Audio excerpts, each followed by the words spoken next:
ਸਤਿ ਸ਼੍ਰੀ ਅਕਾਲ। ਤੁਸੀਂ ਜੁੜੇ ਹੋਏ ਹੋ ਪੰਜਾਬੀ ਰੇਡੀਓ ਯੂਐਸਏ ਦੇ ਨਾਲ ਤੇ ਮੈਂ ਹਾਂ ਪ੍ਰਵੀਨ ਸ਼ਰਮਾ। ਦੋਸਤੋ, ਅੱਜ ਦੀ ਇਸ ਰਿਪੋਰਟ ਦੇ ਵਿੱਚ ਗੱਲਬਾਤ ਕਰਾਂਗੇ ਕਿ ਜਿਹੜੇ ਲੀਡਰਾਂ ਨੇ, ਜਿਨ੍ਹਾਂ ਨੂੰ ਮੌਕਾ ਮਿਲਿਆ, ਲੋਕਾਂ ਨੇ ਸੱਤਾ ਦਿੱਤੀ ਤੇ ਉਹਨਾਂ ਨੇ ਉਸ ਮੌਕੇ ਦਾ ਲਾਭ ਕਿਵੇਂ ਉਠਾਇਆ ਤੇ ਕਿਵੇਂ ਉਹਨਾਂ ਨੇ ਆਪਣੇ ਘਰ ਭਰ ਲਿਆ। ਤੇ ਇਹਨਾਂ ਲੀਡਰਾਂ ਨੇ ਕੋਈ ਫਿਕਰ ਨਹੀਂ ਕੀਤੀ ਜਨਤਾ ਦੀ, ਜਿਨ੍ਹਾਂ ਨੇ ਉਹਨਾਂ ਨੂੰ ਵੋਟਾਂ ਪਾਈਆਂ। ਕੋਈ ਫਿਕਰ ਨਹੀਂ ਕੀਤੀ ਕਿ ਲੋਕਾਂ ਨੂੰ ਬਰਾਬਰ ਮੌਕੇ ਮਿਲਣ। ਕੋਈ ਫਿਕਰ ਨਹੀਂ ਕੀਤੀ ਕਿ ਲੋਕਾਂ ਦੇ ਧੀਆਂ ਪੁੱਤ ਟੈਂਕੀਆਂ ਤੇ ਕਿਉਂ ਚੜ੍ਹ ਰਹੇ ਨੇ। ਕੋਈ ਫਿਕਰ ਨਹੀਂ ਕੀਤੀ ਕਿ ਕਿਸਾਨ ਧਰਨੇ ਤੇ ਕਿਉਂ ਬੈਠਾ। ਕੋਈ ਫਿਕਰ ਨਹੀਂ ਕੀਤੀ ਕਿਸੇ ਮੁਲਾਜ਼ਮ ਦੀ ਜਾਂ ਕਿਸੇ ਹੋਰ ਵਪਾਰੀ ਦੀ। ਇਹਨਾਂ ਨੇ ਸਿਰਫ ਆਪਣੇ ਮੌਕਿਆਂ ਨੂੰ ਸਾਂਭਿਆ ਤੇ ਉਸ ਤੋਂ ਬਾਅਦ ਇਹਨਾਂ ਦੀ ਜਾਇਦਾਦ ਦੇ ਵਿੱਚ ਵਾਧਾ ਹੋਇਆ। ਹੁਣ ਤੁਸੀਂ ਕਹੋਗੇ ਕਿ ਇਹਨਾਂ ਦੀ ਜਾਇਦਾਦ ਵਧੀਆ ਤੇ ਤੁਹਾਡਾ ਕੀ ਢਿੱਡ ਦੁਖਦਾ? ਨਹੀਂ, ਇਸ ਤਰ੍ਹਾਂ ਨਹੀਂ ਹੋਣਾ ਚਾਹੀਦਾ। ਜੇਕਰ ਇਹ ਨੁਮਾਇੰਦੇ ਨੇ ਤਾਂ ਇਹਨਾਂ ਦੇ ਕੁਛ ਇਖਲਾਕੀ ਫਰਜ਼ ਬਣਦੇ ਨੇ, ਇਹਨਾਂ ਦੇ ਕੁਛ ਸਮਾਜ ਪ੍ਰਤੀ ਜ਼ਿੰਮੇਵਾਰੀਆਂ ਬਣਦੀਆਂ ਨੇ। ਇਹ ਨਹੀਂਗਾ ਕਿ ਜੇ ਗੱਦੀ ਮਿਲ ਗਈ, ਜੇ ਸੱਤਾ ਮਿਲ ਗਈ ਤਾਂ ਉਹਦੇ ਵਿੱਚੋਂ ਤੁਸੀਂ ਆਪ ਹੀ ਦਾ ਲਾਈ ਜਾਣਾ। ਤੇ ਇਹਦੇ ਵਿੱਚ ਕਈ ਇਹੋ ਜਿਹੇ ਨੇ ਜਿਨ੍ਹਾਂ ਦੀ ਜਿਹੜੀ ਆਮਦਨ ਆ ਜਾਂ ਜਿਨ੍ਹਾਂ ਦੀ ਜਾਇਦਾਦ ਹੈ ਉਹ ਕਈ ਹਜ਼ਾਰਾਂ ਗੁਣਾ ਵਧੀ ਹੈ। ਤੇ ਇਹਨਾਂ ਦੇ ਵਿੱਚ ਮੈਂਬਰ ਪਾਰਲੀਮੈਂਟ ਬੀਬਾ ਹਰਸਿਮਰਤ ਕੌਰ ਬਾਦਲ ਦਾ ਵੀ ਨਾਂ ਆਉਂਦਾ। ਇਹ ਰਿਪੋਰਟ ਤਿਆਰ ਕੀਤੀ ਹੈ ADR ਨੇ, ਐਸੋਸੀਏਸ਼ਨ ਫॉर ਡੈਮੋਕ੍ਰੈਟਿਕ ਰਾਈਟਸ। ਤੇ ਉਹਨਾਂ ਨੇ 2009, 14, 19 ਦੇ ਵਿੱਚ ਜਿਹੜੇ ਮੈਂਬਰ ਪਾਰਲੀਮੈਂਟ ਬਣੇ ਨੇ ਇਹਨਾਂ 3 ਟਰਮ ਦੇ ਵਿੱਚ, ਉਹਨਾਂ ਦੀ ਜਿਹੜੀ ਜਾਇਦਾਦ ਆ ਉਹਦੇ ਮੁਲਾਂਕਣ ਕੀਤੇ ਨੇ ਤੇ ਉਸ ਤੋਂ ਬਾਅਦ ਜਿਹੜੇ ਸਨਸਨੀਖੇਜ਼ ਖੁਲਾਸੇ ਕੀਤੇ ਨੇ। ਇਸ ਤੋਂ ਪਤਾ ਇਹ ਲੱਗਦਾ, ਇਸ ਤੋਂ ਇਹ ਗੱਲ ਸਾਬਿਤ ਹੁੰਦੀ ਹੈ ਕਿ ਇਹ ਜਿਹੜੇ ਸਾਡੇ ਸਿਆਸਤਦਾਨ ਆ, ਇਹਨਾਂ ਨੂੰ ਜੋ ਮੌਕੇ ਮਿਲਦੇ ਨੇ ਘਰ ਆਪਣੇ ਭਰਦੇ ਨੇ, ਦੂਜਿਆਂ ਲੋਕਾਂ ਦੇ ਘਰ ਨਹੀਂ ਭਰਦੇ। ਇਹਨਾਂ ਦਾ ਦਾ ਲੱਗਦਾ ਉੱਥੇ ਦਾ ਲਾਉਂਦੇ ਨੇ। ਤੇ ਹੋਰ ਇਹਨਾਂ ਕੋਲੇ ਕਿਹੜੀ ਗਿੱਦੜ ਸਿੰਘ ਹੈ ਜਿਹਦੇ ਨਾਲ ਇਹ ਲੋਕ ਗਰੀਬ ਹੋ ਰਹੇ ਨੇ। ਲੋਕ ਧਰਨਿਆਂ ਤੇ ਨੇ, ਲੋਕਾਂ ਦੇ ਜਵਾਕ ਵੀ ਧਰਨਿਆਂ ਤੇ ਨੇ, ਲੋਕਾਂ ਦੇ ਘਰਾਂ ਦੇ ਵਿੱਚ ਜਿਹੜਾ ਇੱਕ ਅੱਧਾ ਮੁਲਾਜ਼ਮ ਉਹ ਵੀ ਧਰਨੇ ਤੇ ਹੈ। ਪਰ ਇਹਨਾਂ ਦੀਆਂ ਸ਼ਾਹੀ ਠਾਠਾਂ ਨੇ।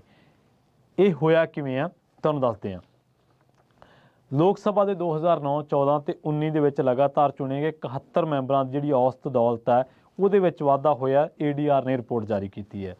2009 ਦੇ ਵਿੱਚ ਇਹਨਾਂ ਦੀ ਜਿਹੜੀ ਔਸਤ ਦੌਲਤ ਹੈ 6 ਕਰੋੜ 15 ਲੱਖ ਸੀਗੀ, ਜਿਹੜੀ ਕਿ 2019 ਦੇ ਵਿੱਚ ਵੱਧ ਕੇ 23 ਕਰੋੜ ਤੋਂ ਉੱਪਰ ਹੋ ਗਈ। 23 ਕਰੋੜ 75 ਲੱਖ ਰੁਪਈਆ ਹੋ ਗਈ। ਇਹਦੇ ਵਿੱਚ ਇਹਨਾਂ ਦੀ ਦੌਲਤ ਦੇ ਵਿੱਚ 286% ਦਾ ਵਾਧਾ ਹੋਇਆ, ਜਿਹੜੀ ਕਿ ਔਸਤ ਤਕਰੀਬਨ 6 ਤੋਂ ਚੱਲ ਕੇ 23 ਕਰੋੜ ਹੋ ਗਈ। ਸਭ ਤੋਂ ਵੱਡਾ ਵਾਧਾ ਹੋਇਆ ਭਾਰਤੀ ਜਨਤਾ ਪਾਰਟੀ ਦੇ ਬੀਜਾਪੁਰ ਕਰਨਾਟਕ ਹਲਕੇ ਤੋਂ ਨੁਮਾਇੰਦੇ JR ਚੰਦੱਪਾ ਦੀ ਦੌਲਤ ਦੇ ਵਿੱਚ। 10 ਸਾਲਾਂ ਦੇ ਵਿੱਚ ਜਿਹੜਾ ਬੰਦਾ 2009 ਦੇ ਵਿੱਚ 1 ਕਰੋੜ 17 ਲੱਖ ਦਾ ਮਾਲਕ ਸੀਗਾ, ਜਿਹਦੇ ਕੋਲੇ ਜਾਇਦਾਦ ਸੀ, 2019 ਦੇ ਵਿੱਚ ਉਹਦੇ ਕੋਲੇ 50 ਕਰੋੜ ਤੋਂ ਵੀ ਉੱਪਰ ਦੀ ਜਾਇਦਾਦ ਹੈ। ਤੁਸੀਂ ਫੀਸਦੀ ਬਣਾ ਲਓ ਕਿ ਆਪੇ ਕਿੰਨੀ ਫੀਸਦੀ ਵਧੀ ਹੈ। ਭਾਜਪਾ ਦਾ ਬੰਗਲੌਰ ਤੋਂ ਸੈਂਟਰਲ ਤੋਂ ਨੁਮਾਇੰਦਾ PV ਮੋਹਨ, ਇਹਦੀ ਜਾਇਦਾਦ 2009 ਦੇ ਵਿੱਚ ਉਹਦੇ ਕੋਲੇ ਮਹਿਜ਼ 5 ਕਰੋੜ ਰੁਪਈਆ ਸੀਗਾ। 2019 ਦੇ ਵਿੱਚ ਵੱਧ ਕੇ 75 ਕਰੋੜ ਰੁਪਈਆ ਹੋ ਗਈ ਇਹਦੀ ਜਾਇਦਾਦ। ਠੀਕ ਹੈ। ਉਸ ਤੋਂ ਬਾਅਦ ਉੱਤਰ ਪ੍ਰਦੇਸ਼ ਤੋਂ ਲੋਕ ਸਭਾ ਦਾ ਮੈਂਬਰ ਆ ਭਾਜਪਾ ਦਾ ਹੀ ਵਰੁਣ ਗਾਂਧੀ, ਜਿਹਦੀ ਦੌਲਤ 1124% ਵਧੀ ਹੈ। ਉੜੀਸਾ ਤੋਂ ਬੀਜੂ ਜਨਤਾ ਦਲ ਦਾ ਪੁਰੀ ਹਲਕੇ ਤੋਂ ਨੁਮਾਇੰਦਾ ਪਿਨਾਕੀ ਮਿਸ਼ਰਾ, ਜਿਹਦੀ ਦੌਲਤ 296% ਵਧੀ ਹੈ। ਸ਼੍ਰੋਮਣੀ ਅਕਾਲੀ ਦਲ ਦੀ ਹਰਸਿਮਰਤ ਕੌਰ 5ਵੇਂ ਨੰਬਰ ਤੇ ਹੈ, ਜਿਹਦੀ ਦੌਲਤ ਦੇ ਵਿੱਚ ਇਸੇ ਸਮੇਂ ਦੇ ਦੌਰਾਨ 261% ਦਾ ਵਾਧਾ ਹੋਇਆ। ਭਾਜਪਾ ਦੇ ਉੱਤਰ ਪ੍ਰਦੇਸ਼ ਤੋਂ ਮੈਂਬਰ ਮੇਨਕਾ ਗਾਂਧੀ ਦੀ ਦੌਲਤ ਵੀ 217% ਵਧੀ ਹੈ। ਮੇਨਕਾ ਗਾਂਧੀ ਤੇ ਵਰੁਣ ਗਾਂਧੀ ਦੋਨੇ ਮਾਂ ਪੁੱਤ ਨੇ ਤੇ ਪੁੱਤ ਦੀ ਦੌਲਤ ਵਧੀ ਹੈ 1124% ਤੇ ਮਾਤਾ ਦੀ ਦੌਲਤ ਵਧੀ ਹੈ, ਜਾਇਦਾਦ ਵਧੀ ਹੈ 217%।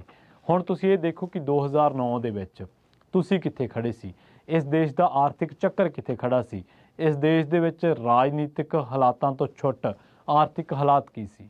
ਜਿਹੜੇ ਲੋਕ 2009 ਦੇ ਵਿੱਚ ਨੌਕਰੀਆਂ ਮੰਗ ਰਹੇ ਸੀਗੇ, ਧਰਨੇ ਲਾਉਂਦੇ ਉਹ 14-19 ਤੱਕ ਆਉਂਦੇ ਉਹ ਰੇਜ ਵੀ ਹੋ ਗਏ। ਜਿਹੜੇ ਲੋਕ ਉਦੋਂ ਡਿਗਰੀਆਂ ਕਰ ਰਹੇ ਸੀ, ਅੱਜ ਵੀ ਘਰਾਂ ਦੇ ਵਿੱਚ ਨੌਜਵਾਨ ਮੁੰਡੇ ਕੁੜੀਆਂ ਧਰਨੇ ਲਾ ਰਹੇ ਨੇ। ਤਾਂ ਇਹਨਾਂ ਕੋਲੇ ਕੀ ਇਹੋ ਜਿਹਾ ਜਿਹੜੀ ਇਹਨਾਂ ਦੀਆਂ ਜਾਇਦਾਦਾਂ ਵੱਧ ਰਹੀਆਂ ਨੇ? ਇਹਨਾਂ ਕੋਲੇ ਇੱਕੋ ਹੀ ਚੀਜ਼ ਆ, ਉਹ ਆ ਮੌਕਾ, ਤੇ ਮੌਕੇ ਤੇ ਚੌਕਾ। ਉਨੇ ਮੌਕੇ ਆਮ ਬੰਦੇ ਨੂੰ ਨਹੀਂ ਮਿਲਦੇ। ਸਾਡੇ ਦੇਸ਼ ਦੇ ਵਿੱਚ ਇੱਕ ਤਰਾਸਦੀ ਆ ਲੋਕਾਂ ਦੀ, ਔਰ ਉਹ ਸਮਝਣ ਦੇ ਵਿੱਚ ਅਸੀਂ ਉਹਨੂੰ ਅਸਮਰੱਥ ਹਾਂ ਕਿ ਇਸ ਦੇਸ਼ ਨੂੰ ਜਦੋਂ ਤੋਂ ਇਹ ਆਜ਼ਾਦ ਹੋਇਆ, ਇਹਦੇ ਦੇਸ਼ ਦੇ ਅਸਾਸੇ, ਵਸੀਲੇ, ਸਾਧਨ, ਜਾਇਦਾਦ, ਮੌਕੇ, ਰਾਜਨੀਤਿਕ ਅਫਸਰਸ਼ਾਹੀ ਦੇ ਤੌਰ ਤੇ ਕੁਝ ਸੀਮਤ ਲੋਕਾਂ ਕੋਲੇ ਨੇ। ਤੇ ਉਹ ਲੋਕ ਕੀ ਕਰਦੇ ਨੇ?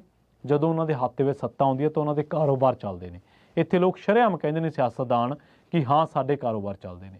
ਤੇ ਜੇਕਰ ਕਾਰੋਬਾਰ ਚੱਲਦੇ ਨੇ, ਇਹਦੇ ਵਿੱਚ ਕੋਈ ਦੋ ਰਾਏ ਨਹੀਂ ਹੈ ਕਿ ਕਾਰੋਬਾਰ ਚਲਾਉਣਾ ਜਾਂ ਨਾ ਚਲਾਉਣਾ ਮਾੜੀ ਗੱਲ ਹੈ, ਪਰ ਇੱਕ ਇਖਲਾਕੀ ਫਰਜ਼ ਵੀ ਤਾਂ ਹੁੰਦਾ ਨਾ ਬੰਦੇ ਦਾ। ਇੱਕ ਨੈਤਿਕ ਫਰਜ਼ ਵੀ ਹੈ ਕਿ ਜਿਨ੍ਹਾਂ ਲੋਕਾਂ ਦੇ ਤੁਸੀਂ ਨੁਮਾਇੰਦੇ ਆ, ਜਿਨ੍ਹਾਂ ਨੇ ਤੁਹਾਨੂੰ ਲੀਡਰ ਚੁਣਿਆ, ਕਿ ਉਹਨਾਂ ਕੋਲ ਵੀ ਬਰਾਬਰ ਦੇ ਮੌਕੇ ਹੈ। ਕਿ ਉਹਨਾਂ ਦੀਆਂ ਜਾਇਦਾਦਾਂ ਵੀ ਉਵੇਂ ਵੱਧ ਰਹੀਆਂ ਨੇ, ਕਿ ਉਹਨਾਂ ਦੇ ਕੋਲੇ ਵੀ, ਉਹਨਾਂ ਦੇ ਬੱਚਿਆਂ ਕੋਲੇ ਵੀ ਰੁਜ਼ਗਾਰ ਹੈ, ਕਿ ਉਹਨਾਂ ਕੋਲੇ ਉਹਨਾਂ ਦੀਆਂ ਫਸਲਾਂ ਦੇ ਵੀ ਮੁੱਲ ਉਸ ਤਰੀਕੇ ਨਾਲ ਹੀ ਵੱਧ ਰਹੇ ਨੇ ਜਿਵੇਂ ਤੁਹਾਡੀ ਜਾਇਦਾਦ ਦੇ ਮੁੱਲ ਵੱਧ ਰਹੇ ਨੇ। ਤੇ ਜੇਕਰ ਨਹੀਂ ਵੱਧ ਰਹੇ ਤਾਂ ਇਹਦਾ ਮਤਲਬ ਇਹ ਹੈ ਕਿ ਤੁਸੀਂ ਸਿਰਫ ਤੇ ਸਿਰਫ ਲੁੱਟ ਤੇ ਆਧਾਰਿਤ ਸਿਆਸਤ ਕਰ ਰਹੇ ਹੋ। ਇਹਦਾ ਮਤਲਬ ਇਹ ਹੈ ਕਿ ਚਾਰ ਤੁਹਾਡੇ ਆਲੇ ਦੁਆਲੇ ਚਾਪਲੂਸ ਇਕੱਠੇ ਹੋਏ ਆ, ਉਹ ਤੜਕੇ ਤੁਹਾਨੂੰ ਬਾਈ ਜੀ, ਬੀਬੀ ਜੀ ਜਾਂ ਸਾਹਿਬ ਕਹਿੰਦੇ ਨੇ, ਜਾਂ ਉੱਤਰ ਪ੍ਰਦੇਸ਼ ਦੇ ਵਿੱਚ ਕੁਝ ਹੋਰ ਕਹਿੰਦੇ ਹੋਣਗੇ, ਠਾਕੁਰ ਸਾਹਿਬ ਜਾਂ ਜੋ ਵੀ ਉਹਨਾਂ ਦੇ ਨਾਂ ਦੇ ਨਾਲ ਲੱਗਦਾ, ਗਾਂਧੀ ਜੀ ਜਾਂ ਜੋ ਵੀ ਲੱਗਦਾ, ਤਾਂ ਉਹ ਤੁਹਾਡੇ ਆਲੇ ਦੁਆਲੇ ਇੱਕ ਕੋਟੜੀ ਬਣਾ ਕੇ ਬੈਠੇ ਨੇ ਤੇ ਤੁਸੀਂ, ਤੁਹਾਡੇ ਕੋਲੇ ਮੌਕਾ ਵਾ, ਤੁਹਾਡੇ ਆਪਣੇ ਕਾਰੋਬਾਰ ਨੇ, ਤੁਸੀਂ ਜੀ ਕਰਦਾ ਬੱਸਾਂ ਪਾਓ, ਤੁਸੀਂ ਜੀ ਕਰਦਾ ਹੋਟਲ ਚਲਾਓ, ਤੁਸੀਂ ਜੀ ਕਰਦਾ ਕੇਬਲ ਚਲਾਓ, ਜੋ ਮਰਜ਼ੀ ਚਲਾਓ। ਤਾਂ ਇਹ ਲੀਡਰ ਨਹੀਂ ਹੈ। ਲੀਡਰ ਜਿਹੜਾ ਹੁੰਦਾ ਲੋਕਾਂ ਵਾਸਤੇ ਗਵਾਹ ਵੀ ਦਿੰਦਾ। ਸੋ ਖੈਰ, ਕਿਸੇ ਵੀ ਅੱਜ ਦਾ ਪ੍ਰਬੰਧ ਹੈ ਜਿਹੜਾ ਕੋਈ ਵੀ ਨਾਗਰਿਕ ਹੈ, ਚਾਹੇ ਉਹ ਸਿਆਸਤਦਾਨ ਹੈ, ਵਪਾਰੀ ਹੈ, ਸਨਅਤਕਾਰ ਹੈ, ਕਾਰੋਬਾਰੀ ਹੈ, ਉਹ ਕਿਸੇ ਵੀ ਖੇਤਰ ਦੇ ਵਿੱਚ ਅੱਗੇ ਵੱਧਦਾ, ਸਾਨੂੰ ਕੋਈ ਇਤਰਾਜ਼ ਨਹੀਂ ਹੈ। ਪਰ ਕੀ ਜਿਹੜਾ ਸਿਆਸਤਦਾਨ ਹੈ, ਜਿਹੜਾ ਆਗੂ ਹੈ, ਜਿਹੜਾ ਨੁਮਾਇੰਦਾ ਵਾ, ਕਿ ਉਸਦੇ ਲੋਕ ਜਿਨ੍ਹਾਂ ਨੇ ਉਹਨੂੰ ਚੁਣਿਆ ਵਾ, ਕਿ ਉਹਨਾਂ ਕੋਲ ਵੀ ਬਰਾਬਰ ਮੌਕੇ ਹੈ? ਇਹ ਸਭ ਤੋਂ ਵੱਡਾ ਸਵਾਲ ਹੈ। ਦੂਜਾ ਇਹ ਹੈ ਕਿ ਸਭ ਨੂੰ ਆਪਣੀ ਦੀ ਬਰਾਬਰੀ ਦੇ ਮੌਕੇ ਮਿਲ ਰਹੇ ਆ। ਦੇਸ਼ ਦੇ ਵਿੱਚ ਮੱਧ ਵਰਗ ਤੇ ਨਿਮਨ ਵਰਗ ਦੇ ਲੋਕਾਂ ਦੀ ਆਮਦਨ ਕਿਉਂ ਘਟ ਰਹੀ ਹੈ? ਕਦੇ ਇਹਦੇ ਤੇ ਤੁਸੀਂ ਜਵਾਬ ਦਿਓਗੇ? ਮਿਹਨਤਕਸ਼ ਲੋਕਾਂ, ਖਾਸ ਕਰਕੇ ਦਿਹਾੜੀਦਾਰਾਂ ਦੀ ਉਜਰਤ ਇੰਨੀ ਘੱਟ ਕਿਉਂ ਹੈ? ਬੇਰੁਜ਼ਗਾਰੀ ਤੇ ਮਹਿੰਗਾਈ ਇੰਨੀ ਤੇਜ਼ੀ ਨਾਲ ਕਿਉਂ ਵੱਧ ਰਹੀਆਂ ਨੇ? ਇਹ ਵੀ ਪ੍ਰਤੱਖ ਹੈ ਕਿ ਸਿਆਸਤਦਾਨਾਂ ਦੀ ਆਮਦਨ ਦੇ ਵਿੱਚ ਤੇਜ਼ੀ ਨਾਲ ਵਾਧਾ ਹੁੰਦਾ ਤੇ ਉਹਨਾਂ ਦੀ ਵੱਧਦੀ ਦੌਲਤ ਤੇ ਬੇਤਹਾਸ਼ਾ ਅਮੀਰੀ ਪ੍ਰਤੱਖ ਦਿਖਾਈ ਦੇ ਸਕਦੇ ਹੈ। ਪਰ ਆਮ ਲੋਕ ਕਿੱਥੇ ਨੇ? ਕਿ ਆਮ ਲੋਕਾਂ ਦਾ ਵੀ ਇਹ ਫਰਜ਼ ਨਹੀਂ ਬਣਦਾ ਕਿ ਉਹਨਾਂ ਨੂੰ ਪੁੱਛਣ ਕਿ ਭਾਈ ਜਦੋਂ ਤੂੰ ਸਾਡੇ ਕੋਲੇ ਆਉਂਦਾ ਹੁੰਦਾ ਸੀ, ਤੇਰੇ ਕੋਲੇ ਅਸਟੀਮ ਹੁੰਦੀ ਸੀ, ਤੇ ਅੱਜ ਤੂੰ ਲੈਂਡ ਕਰੂਜ਼ਰਾਂ ਤੋਂ ਬਿਨਾਂ ਪੈਰ ਨਹੀਂ ਧਰਦਾ, ਅੱਜ ਤੇਰੇ ਕੋਲੇ 4-4 5-5 10-10 ਤੇਰੇ ਨਾਲ ਫੋਰਚੂਨਰ ਹੀ ਚੱਲੀ ਜਾਂਦੀਆਂ। ਸੋ ਇਸ ਤਰ੍ਹਾਂ ਦੀਆਂ ਗੱਡੀਆਂ, ਲਗਜ਼ਰੀ ਗੱਡੀਆਂ। ਸੋ ਇਹ ਹੈ ਕਿ ਵੋਟਰ ਸਿਆਸਤਦਾਨ ਨੂੰ ਕਿਸ ਆਧਾਰ 'ਤੇ ਵੋਟਾਂ ਪਾਉਂਦੇ ਨੇ, ਵੋਟਰ ਸਿਆਸਤਦਾਨਾਂ ਦੀ ਜਵਾਬਦੇਹੀ ਤੈਅ ਨਹੀਂ ਕਿਉਂ ਨਹੀਂ ਕਰਦੇ, ਇਹ ਵੀ ਇੱਕ ਵੱਡਾ ਸਵਾਲ ਹੈ। ਸੋ ਸਮੇਂ ਦੀ ਤੋਰ ਬਦਲਣ ਦੇ ਨਾਲ ਕਾਰੋਬਾਰੀ, ਵਪਾਰੀ, ਸਿਆਸਤਦਾਨ ਸਭ ਦੇ ਸਮਾਜਿਕ ਸਰੋਕਾਰ ਘਟੇ ਹੈ। ਦੌਲਤ ਵਧਾਉਣਾ, ਲੁੱਟ ਦਾ ਮਾਲ ਇਕੱਠਾ ਕਰਨਾ, ਸਿਆਸਤ ਦੇ ਵਿੱਚ ਸੱਤਾ 'ਤੇ ਕਾਬਜ਼ ਹੋਣਾ, ਇਹ ਇੱਕੋ ਇੱਕ ਨਿਸ਼ਾਨਾ ਰਹਿ ਗਿਆ। ਇੱਕ ਸਵਾਲ ਤੁਹਾਡੇ ਸਾਰਿਆਂ ਵਾਸਤੇ ਹੋਰ ਛੱਡ ਕੇ ਜਾ ਰਹੇ ਹਾਂ ਕਿ ਅੱਜ ਦੀ ਸਿਆਸਤ ਇਹਨਾਂ ਲੋਕਾਂ ਨੇ ਇੰਨੀ ਕੁ ਮਹਿੰਗੀ ਕਰ ਦਿੱਤੀ ਹੈ ਕਿ ਆਮ ਘਰ ਦਾ ਬੰਦਾ ਉੱਠ ਕੇ ਇਲੈਕਸ਼ਨ ਨਹੀਂ ਲੜ ਸਕਦਾ। ਜੇਕਰ ਇੱਕ ਵਾਰੀ ਆਪਾਂ ਜੁਦਾ ਕਰ ਦੇਈਏ, ਜਿਹੜੀ ਆਮ ਆਦਮੀ ਪਾਰਟੀ ਦੇ ਵਿੱਚ ਕੁਝ ਲੋਕਾਂ ਨੂੰ ਟਿਕਟਾਂ ਮਿਲੀਆਂ ਨੇ, ਪਰ ਉਹ MLA ਇਲੈਕਸ਼ਨ ਦੇ ਵਿੱਚ ਮਿਲੀਆਂ। ਜਿਹੜੇ MP ਇਲੈਕਸ਼ਨ ਦੇ ਵਿੱਚ ਰਾਜ ਸਭਾ ਦੇ ਵਿੱਚ ਮੈਂਬਰ ਭੇਜੇ ਆ, ਉਹ ਕਿਹਤੋਂ ਪੁੱਛ ਕੇ ਭੇਜੇ? ਉਹਦੇ ਵਿੱਚ ਤਾਂ ਵਲੰਟੀਅਰਾਂ ਦੀ ਰਾਏ ਨਹੀਂ ਨਾ ਲਈ ਗਈ। ਜਿਹੜੇ ਦਿੱਲੀ ਤੋਂ ਅਪਾਇੰਟਮੈਂਟਸ ਹੋ ਰਹੀਆਂ ਨੇ, ਉਹ ਕਿਹਨੇ ਕੀਤੀਆਂ?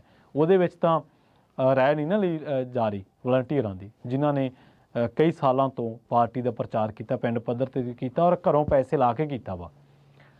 ਸੋ ਬਰਾਬਰ ਦੇ ਮੌਕੇ ਸਭ ਨੂੰ ਮਿਲਣੇ ਚਾਹੀਦੇ ਹੈ। ਇਹ ਰਿਪੋਰਟ ADR ਦੀ ਸਾਬਤ ਕਰਦੀ ਹੈ ਕਿ ਜਿਹੜੇ ਸਿਆਸਤਦਾਨ ਇੱਕ ਵਾਰੀ ਸੱਤਾ 'ਤੇ ਕਾਬਜ਼ ਹੋ ਜਾਂਦੇ ਆ, ਉਹ ਫਿਰ ਆਪਣੇ ਘਰ ਨੂੰ ਹੀ ਸਿਆਣੇ ਹੋ ਜਾਂਦੇ ਆ, ਜਦਕਿ ਅਜਿਹਾ ਨਹੀਂ ਹੋਣਾ ਚਾਹੀਦਾ। ਮੀਡੀਆ ਬੇਸ਼ੱਕ ਇੱਕ ਹਿੱਸਾ ਆਪਣਾ ਕੰਮ ਕਰ ਰਿਹਾ, ਪਰ ਲੋਕਾਂ ਨੂੰ ਵੀ ਆਪਣਾ ਕੰਮ ਜ਼ਰੂਰ ਕਰਨਾ ਚਾਹੀਦਾ। ਲੁੱਟ ਦਾ ਮਾਲ ਇਕੱਠਾ ਕਰਨ ਵਾਲੇ ਲੋਕਾਂ ਨੂੰ ਜਵਾਬਦੇਹ ਕਰਨਾ ਚਾਹੀਦਾ।